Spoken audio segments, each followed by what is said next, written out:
تو یاد رکھو یہ نام بچانے کے لیے نا آپ کو نماز پڑھنی پڑے گی. یہ پوری تقریر کا خلاصہ یہ ہے. یہ نام اللہ اس وقت تک نہیں مانتا جب تک آپ نماز نہیں 5 ٹائم نماز کی پابندی نہیں کرتے. اللہ اس نام کو مانتا ہی نہیں ہے. تبھی اللہ نے اپنے نبی کی زبان سے کسی اور جرم پر اتنے بڑے کفر کا حکم نہیں لگایا جتنا نماز چھوڑنے پر لگایا ہے. بخاری مسلم کی حدیث ہے. حضرت عبداللہ ابن مسعود رضی اللہ عنہما فرماتے ہیں کہ ہم نبی صلی اللہ علیہ وسلم کے دور میں کسی گناہ کو کفر نہیں سمجھتے تھے. کوئی بھی گناہ ہو جاتا نا, زنا بھی ہو جاتا کسی سے, ہم سمجھتے ہیں مسلمان ہے مگر اس سے کیا ہو گیا, زنا ہو گیا. ہم سمجھتے تھے مسلمان ہے مگر اس سے کیا ہو گئی, چوری ہو گئی, اس کا ہاتھ کاٹ دیا چوری کی وجہ سے. مسلمان ہے بھائی, ہاتھ کٹ گیا. مسلمان ہے بھائی, اس نے یہ کر لیا, اس نے یہ کر لیا, جو جرائم ہوتے ہیں دنیا میں. لیکن کہا فرمایا کہ ہم نماز چھوڑنے والے کو مسلمان نہیں سمجھتے تھے, اسلام سے خارج سمجھتے تھے. کہ جس دن اللہ تعالیٰ اپنی پنڈلی کو ظاہر فرمائیں گے, کیا ہوگا کیسے ہوگا یہ متشابہات میں سے ہے, اس کی حقیقت اللہ ہی جانتا ہے. تو سب لوگ سجدے میں گر پڑیں گے اس کا جمال دیکھ کر, اس کا حسن دیکھ کر, اور اس وقت لوگوں کو سجدے میں لذت محسوس ہوگی, مزہ آئے گا. لیکن کچھ بدبخت ایسے بھی ہوں گے جو سجدہ کرنا چاہیں گے مگر وہ سجدہ نہ کر سکیں گے, ان کی کمر اکڑا دی جائے گی, تختے کی بنا دی جائے گی. یہ وہ لوگ تھے یدعون الی السجود, جن کو سجدے کی طرف بلایا جاتا تھا. وہم سالمون, اس وقت ان کی کمر تختے کی نہیں تھی, یہ صحیح سالم تھے. تو اس پر پچھلے ہفتے تفصیل سے بیان شروع ہوا تھا کہ اللہ تعالیٰ کو اپنی عبادتوں میں سب سے زیادہ جو پسند ہے عبادت وہ نماز ہے. نماز عربی میں جسے صلاح کہتے ہیں. دنیا میں کوئی بھی کسی کو جب کسی کام کے لیے بلاتا ہے, کوئی ذمہ داری لگاتا ہے, تو ایک مرتبہ بتا دینا کافی سمجھا جاتا ہے. اناؤنسمنٹ ایک دفعہ ہوتی ہے. اللہ تعالیٰ نے بھی جتنی عبادتیں ہمیں دیں ان میں ایک دفعہ اناؤنسمنٹ ہوئی ہے. رمضان کا روزہ فرض ہے, کتنی دفعہ بتایا, 2 دفعہ بتایا, لیکن وہ اسی آیت کو ریپیٹ کیا ہے ایک ہی جگہ پہ, اس کے بعد دوبارہ نہیں بتایا گیا. حالانکہ روزے رکھنا بھی کوئی آسان کام نہیں ہے. حج فرض ہوا ہے, ایک آیت میں اللہ نے فرض کیا, اس کے بعد اس آیت کو دوبارہ ریپیٹ نہیں کیا. وَلِلَّهِ عَلَى النَّاسِ حِجُّ الْبَيْتِ مَنِ اسْتَطَاعَ إِلَيْهِ سَبِيلًا, لوگوں پر لازم ہے اللہ کے لیے کہ جو استطاعت رکھتے ہیں وہ بیت اللہ کا حج کریں. بس ایک دفعہ کافی ہے. اسی سے پوری دنیا صدیوں سے جو بھی مسلمان ہیں حج کرتے چلے آ رہے ہیں, لاکھوں روپے خرچ کرتے ہیں. لیکن نماز ایک ایسی چیز ہے جسے بار بار بار بار بار بار درجنوں بار قرآن میں بتایا گیا ہے, درجنوں بار. جہاں اہل ایمان کی صفات بیان کی, نماز اور زکوٰۃ بھی ساتھ میں. نماز ادا کرتے ہیں, زکوٰۃ دیتے ہیں, نماز ادا کرتے ہیں, خرچ کرتے ہیں, نماز ادا کرتے ہیں, غریبوں کو کھانا کھلاتے ہیں, نماز ادا کرتے ہیں, ہماری راہ میں خرچ کرتے ہیں. تو پیسے خرچ کرنا جس کو روکڑا کہا جاتا ہے, اور نماز پڑھنا, یہ 2 اسلام کے ایسے لازم اور ملزوم حکم ہیں کہ جن کے بغیر اللہ آپ کے اسلام کو اسلام ماننے کے لیے تیار ہی نہیں ہے. انہیں کہا جاتا ہے شعائر اسلام میں سب سے بڑے شعائر. اگر کوئی آپ سے پوچھے نا کہ اسلام کے شعائر میں سب سے بڑے شعائر کون کون سے ہیں, تو آپ نے جواب دینا ہے سب سے پہلا نماز, اس کے بعد زکوٰۃ. شاعر کیا ہوتا ہے یہ بھی میں بتا دوں.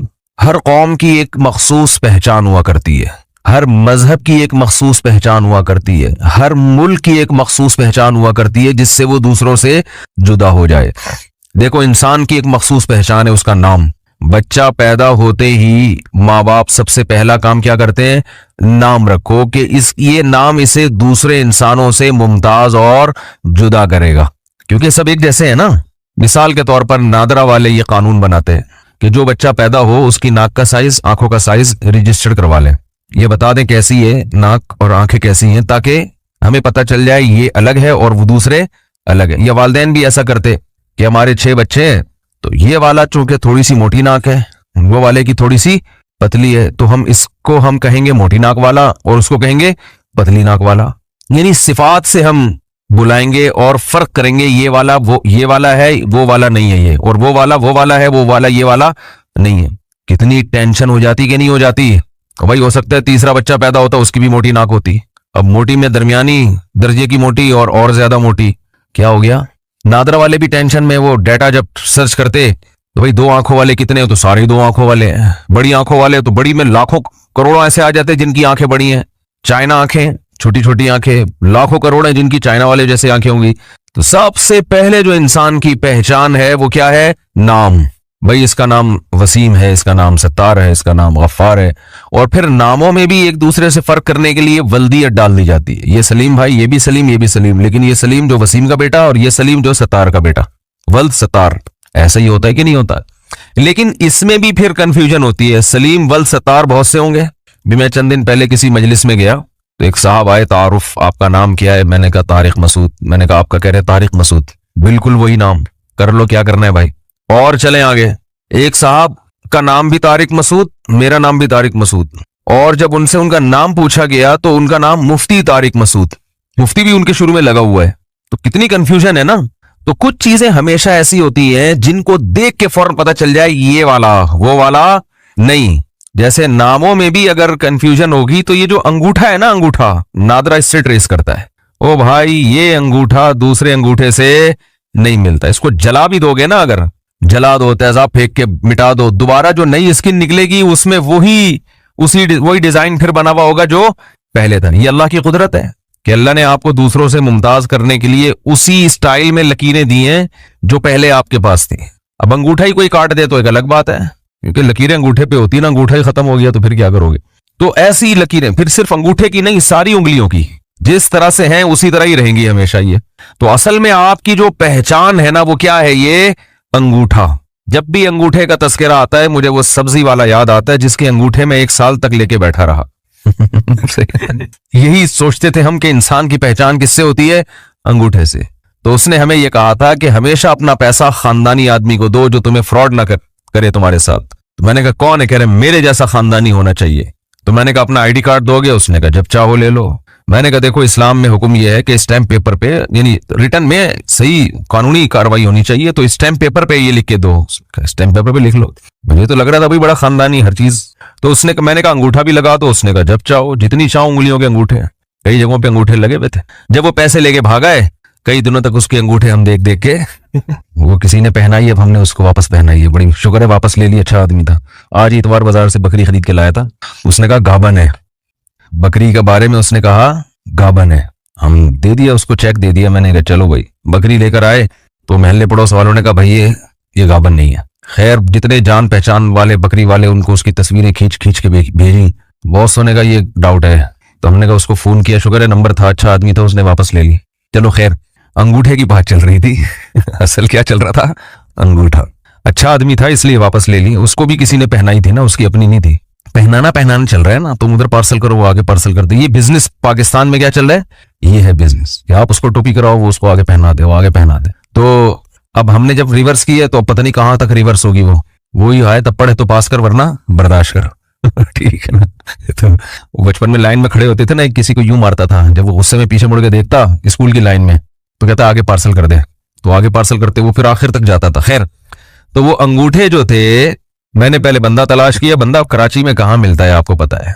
तो 1 साल तक वो अंगूठे लेके मैं बैठा रहा। तो क्या कर लेता है आदमी? कोई लॉ नहीं है, कोई कानून नहीं है कि आप किसी से कानूनी तरीके से पैसे निकलवा दें, कोई लॉ नहीं है। बहुत ज्यादा आप अदालत में ले भी, अव्वल तो अदालत में ले जाने तक कहते हैं ना, मुर्गी छुड़ाने के लिए भैंस की कुर्बानी देनी पड़ेगी आपको। मुर्गी छुड़ाने के लिए भैंस की, जजों को ज्यादा खिलाना पड़ेगा। आप अदालत में ले भी गए तो ले जाने के बाद वो वहां खड़ा हो जाएगा गरीब बन के, जैसे फटे पुराने कपड़े। जज बोलेगा इसको तो ये 5,000 मेरी तरफ से भी ले जाए यार यहाँ से। वो ऐसे मिस्कीन बन के जाते हैं, उससे क्या निकालेगा। कानून ये है कि आपकी किस्तें बन जाएंगी या फिर गुंडों से काम लिया जाए। गुंडों से, वो भी एक ऑप्शन है। गुंडों को कुछ पैसे खिलाओ, कुट लगाएं। तो पुराना वाकया है, इतने ताल्लुकात नहीं थे उस वक्त। तो खैर, ये जो अंगूठा है, सही है ना, जब भी बोलता मुझे याद आता है। तो ये आपका किसी से मैच नहीं करता, किसी से मैच नहीं करता। तो ये भी आपकी एक शायर है, यानी जिससे आप पहचाने जाते हैं। लेकिन इसको पहचानने के लिए मशीन चाहिए, ऐसा ही नहीं कि देखते ही पता चल जाए। तो शईरा और शायर उस अलामत को कहा जाता है जो अलामत आपको दूसरों से एकदम जुदा भी कर दे और वो बिल्कुल वाज़ेह भी हो। ऐसा नहीं कि उसके लिए कोई तहकीकात करनी पड़े। तो दुनिया की हर कौम की एक खास अलामत हुआ करती है, हर मजहब की। देखो कोई भी अगर हिंदू है ना, हिंदू, तो चंद अलामतें ऐसी हैं जो उनमें कॉमन है, उनसे फौरन पता चलेगा कि ये क्या है, हिंदू है। अब हिंदुओं में कुछ बड़े मजहबी होते हैं, वो मंदिर जाते हैं, वो बुतों की इबादत करते हैं। कुछ मजहबी नहीं होते, थोड़े से लिबरल होते हैं, वो क्या करते हैं, साल में एक आध दफा चले गए। और कुछ बहुत ही लिबरल होते हैं, वो बिल आखिर कुछ भी नहीं करते, लेकिन वो होली जो उनकी मजहबी त्योहार आता है ना, उसको मना लेते हैं वो। तो हम ये कह सकते हैं कि हिंदुओं का होली मनाना या इनकी औरतों का माथे पे टीका लगाना ये एक ऐसा शिआर है कि और कुछ हो ना हो इससे पता चल जाता है कि ये क्या है, हिंदू है। ये हर एक ने किया हुआ होता है, ये हर एक ने किया हुआ होगा। हत्ता कि इनमें जो लिबरल भी होंगे, जो मजहब को नहीं भी मानते, वो भी कुछ न वो भी होली मना लेते हैं। तो ये शायर का ये मतलब होता है। क्रिश्चियन जो होगा, ईसाई जो होगा, उसकी सबसे बड़ी अलामत है सलीब। दुनिया में कहीं भी होगा वो सलीब को इज्जत देते हैं, वो सलीब का एहतराम करते हैं। जो सलीब का निशान है ना, उसका वो एहतराम करते हैं, कहीं भी होगा। अगर कोई ईसाई उस सलीब ही को नहीं मानता, फेंक दे, तो इसका मतलब ये मुल्हिद है, ये ईसाई नहीं है। ये ईसाइयों में बिगड़ा हुआ ईसाई नहीं, बल्कि ये वो ईसाई है जो जिसने ईसाइयत को तर्क कर दिया है। तो याद रखो, जैसे ईसाइयों का ये खास शिआर है सलीब का निशान, हिंदुओं का एक खास शिआर है कि होली तो मना ही लेते हैं, वो टीका उनकी औरतें माथे पे लगा ही लेती हैं, मखसूस उनके लिबास होते हैं। तो इसी तरह इस्लाम की जो सबसे बड़ी अलामत कुरान और सुन्नत ने हमें बताई है ना, सबसे बड़ी अलामत, बाज लोग कहते हैं तौहीद है। भाई तौहीद तो इस्लाम में दाखिले के लिए जरूरी है ना, वो शायर थोड़ी है, वो तो इस्लाम में आपकी एंट्री इसके बगैर तो हो नहीं सकती ना, इसके बगैर तो इस्लाम ही नहीं है। तो तौहीद के बाद यानी जो सबसे बड़ी अलामत जिससे आप पता चले कि आप मुसलमान हैं, वो नमाज है। इसलिए हदीस में आता है कि मुसलमान नमाज छोड़ सकता ही नहीं है। ये मुमकिन ही नहीं है कि ये मुसलमान और नमाज छोड़ दे, ये पॉसिबल ही नहीं है। आपके पॉसिबल तो है, हमारे यहाँ तो छोड़ रहे हैं लोग, ज्यादातर छोड़ ही रहे हैं। तो ये सिर्फ आपको यहां मिलेगा, बर्रे सगीर में, दुनिया में कहीं नहीं मिलेगा। अफगानिस्तान में हर शख्स नमाज पढ़ता है, चाहे वो चर्स भी पीता होगा ना, नमाज पढ़ेगा। सऊदी अरब चले जाएं, शराब भी अगर कोई पीता होगा ना अरबी, नमाज बोलो ना क्या हो गया, पढ़ेगा। लोग हमें आके बताते हैं, यार मैं रॉयल फैमिली में था, वो एक शेख शराब पीता था, नमाज के टाइम में नमाज पढ़ता है, मुझे समझ में नहीं आ रहा हूँ शराबी भी नमाजी होते हैं। मैंने कहा उनको हम लोग समझ में नहीं आते, यहां वाले लोग उनकी समझ में नहीं आते कि ये अपने आप को मुस्लिम भी कहते हैं, फिर नमाज कैसे छोड़ देते हैं। ये तो काम अजीब वो नहीं कर रहे, काम अजीब हमारे यहां हो रहा है कि अब कलमा पढ़ते भी हैं और नमाज भी जाया कर देते हैं। हमारे एक दोस्त हैं कारी साहब, कारी साद नौमानी का नाम तो सुना होगा, बड़े मशहूर कारी हैं, अक्सर सलाम दुआ रहती है। उन्होंने मुझे एक वाकया सुनाया, उनकी रॉयल फैमिलीज में बहुत आना जाना होता है, क्योंकि अरब में एक अच्छी आदत है कि जैसे भी हो कुरान से बड़ी मोहब्बत है उन लोगों को। अमल में कोताही अपनी जगह, लेकिन कुरान की तिलावत की प्रोग्राम और कारियों के साथ ताल्लुक ये अरब में बहुत है। तो जो बड़े बड़े मशहूर कारी है ना, उनको अरब के बड़े बड़े यानी जो बादशाह है वो इन्वाइट करते हैं। हमारे यहाँ तो कारियों को कोई लिफ्ट, कभी सुना वजीर आजम ने कारी साहब को बुलाया, कभी सुना? यहाँ वो रिवाज नहीं है। अरबों में क्योंकि उनकी जबान में कुरान नाजिल हुआ ना, तो वो कुरान सुनने के शौक रखते हैं, उनकी समझ में भी आता है, चाहे वो अमल ना भी करें लेकिन सुनते हैं। मिस्र में आप जाएं, जैसे हमारे यहाँ बसों में गाने लगे होते हैं, ऐसे वहां बसों में तिलावत लगाते हैं लोग। और मैं अरबों के साथ रहा भी हूं, बहुत ज्यादा कुरान सुनते। मैंने अरबों के हाथ में रेडियो देखे, बहुत पुरानी बात है, 20 साल हो गए, हमारे यहाँ मदरसे में आया करते थे बहुत। तो वो क्या करते थे कि वो जब फारिग बैठे तिलावत सुनना शुरू। हमारे यहाँ तिलावत सुनने का ऐसा ट्रेंड नहीं है। तो कहते हैं मैंने किसी अरब मुल्क में जाना हुआ, वहां रॉयल फैमिली के कुछ लोग, तो एक शहजादा जो था वो कहीं अयाश होगा, शराब के नशे में नशे में मदहोश, उसको लाया गया ना कि भाई ये पता नहीं कहां से मिला है शाही महल में। कह रहे मैं भी बैठा हुआ, उसको जैसे ही लेकर आए, नमाज का टाइम निकल रहा था और उसने वुजू किया ऐसे करके ना, जल्दी जल्दी नमाज पढ़ रहे। हमने कहा यार ये देखो, एक तरफ अय्याशी देखो, नमाज का टाइम निकल रहा है तो उसको नहीं निकलने देना, वो तो पढ़नी ही पढ़नी है। वजह क्या है? देखो, अपने आप से इस्लाम का नाम हटाने के लिए मुसलमान जल्दी तैयार नहीं होता कि इस्लाम का नाम ही मेरे नाम से हट जाए, जैसा भी गुनहगार हो जाए। आप ये तो कभी नहीं चाहोगे ना कि शनाख्ती कार्ड में मजहब के खाने में आपको कादियानी लिख दें, वो चाहेगा ये आपको गैर मुस्लिम लिख दें? भाई जो भी है, हम ये कहते हैं एक नाम ही तो रह गया है और तो हमारे पास कुछ बचा नहीं है। तो ये नाम, हमारे नाम से ये लेबल नहीं हटना चाहिए। तभी हम जब भी कोई गैर मुस्लिम भी हमसे पूछता है आपका मजहब क्या है, हम फौरन कहते हैं क्या है? इस्लाम। हालांकि ना दाढ़ी होती है ना जनाब और कोई ढंग के इस्लाम वाले काम कर रहे होते हैं, लेकिन हम कहते हैं वो बात की बात है, लेकिन है हम क्या बोलो मुस्लिम है, कहते हैं कि नहीं कहते? और अगर वो कहते नहीं यार तुम मुस्लिम नहीं हो, तुम तो ड्रामेबाज हो, तुम तो हिंदू हो, तुम अपनी शादियों के तरीके देखो तो हिंदुओं वाले तरीके हैं, तुम हिंदू हो, अगर गैरत होगी गुस्सा आएगा कि नहीं आएगा? बल्कि आता है गुस्सा, इतनी गैरत अल्हम्दुलिल्लाह मुसलमानों में है। भाई तू मुझे हिंदू क्यों कह रहा है? अब वो हिंदू जवाब में कहे, तू क्या हिंदू पढ़े लिखे नहीं होते? क्या हिंदू इंसान नहीं होते? आप बोलो वो पढ़े लिखे भी होते हैं, इंसान भी होते हैं, लेकिन आप मुझे हिंदू नहीं कह सकते, इतनी बड़ी गाली समझी जाती है। आप मुझे ईसाई कह दो। हमारे एक दोस्त है, वो कोई एक लड़का आया, ملنے کے لیے نا, باہر سے آیا تھا, وہ پہچان نہیں گیا, اس کے چہرے سے ایسا لگ رہا تھا جیسے کسی اور مذہب کا ہے. وہ بعض دفعہ پہچانا جاتا ہے نا انسان اپنے. تو وہ دوست جو تھا میرا, وہ اس نے احتیاط نہیں کی, اس نے کہا آپ کرسچن ہیں یا آپ, اس کو ایک دم اس کو غصہ آ گیا, بھائی میں تمہیں کرسچن لگ رہا ہوں. تو میں نے بھی اس دوست سے کہا, میں نے کہا ایسے کسی کو اس طرح نہیں بولا کرو یار. حالانکہ وہ بیچارہ ایسا ہی لگ رہا تھا, کوئی زیادہ باعمل مسلمان نہیں لگ رہا تھا وہ, لیکن اس کو غصہ آ گیا کہ یار مجھے کیا کہہ دیا کرسچن. حالانکہ کرسچن ہم سے زیادہ پڑھے لکھے ہیں, انگریز سارے کیا ہے, کرسچن ہی ہے نا, سارے عیسائی ہیں, بڑے بڑے سائنسدان یہودی یا عیسائی ہیں. اب آپ کو چونکہ عیسائیوں میں اتنے بڑے بڑے سائنٹسٹ پیدا ہوئے اور اتنے زبردست, امریکہ کا صدر بھی عیسائی ہے بھائی, اتنے اللہ نے عزت دی ہے, لہذا آج سے میں تجھ کو معاذ اللہ پیار سے عیسائی کہا کروں گا. آپ بولو بھائی ہم منگی چماری جو ہے نا, اگر مسلمان ویسے ہیں نہیں, لیکن ایک مثال دے رہا ہوں, منگی چمار بھی ہوں, لیکن ہم نام کے ساتھ اسلام کا لاحقہ نہیں ہٹائیں گے. راحت اندوری کا ایک شعر ہے, مگر ایک ایمان باقی ہے, اسے بڑا یاد نہیں آ رہا مجھے شعر. اس شعر کا یہی مفہوم ہے کہ اور تو ہمارے پاس کچھ نہیں ہے, ایک نام رہ گیا ہے. تو یاد رکھو یہ نام بچانے کے لیے نا آپ کو نماز پڑھنی پڑے گی. یہ پوری تقریر کا خلاصہ یہ ہے. یہ نام اللہ اس وقت تک نہیں مانتا جب تک آپ نماز نہیں, 5 ٹائم نماز کی پابندی نہیں کرتے. اللہ اس نام کو مانتا ہی نہیں ہے. تبھی اللہ نے اپنے نبی کی زبان سے کسی اور جرم پر اتنے بڑے کفر کا حکم نہیں لگایا جتنا نماز چھوڑنے پر لگایا.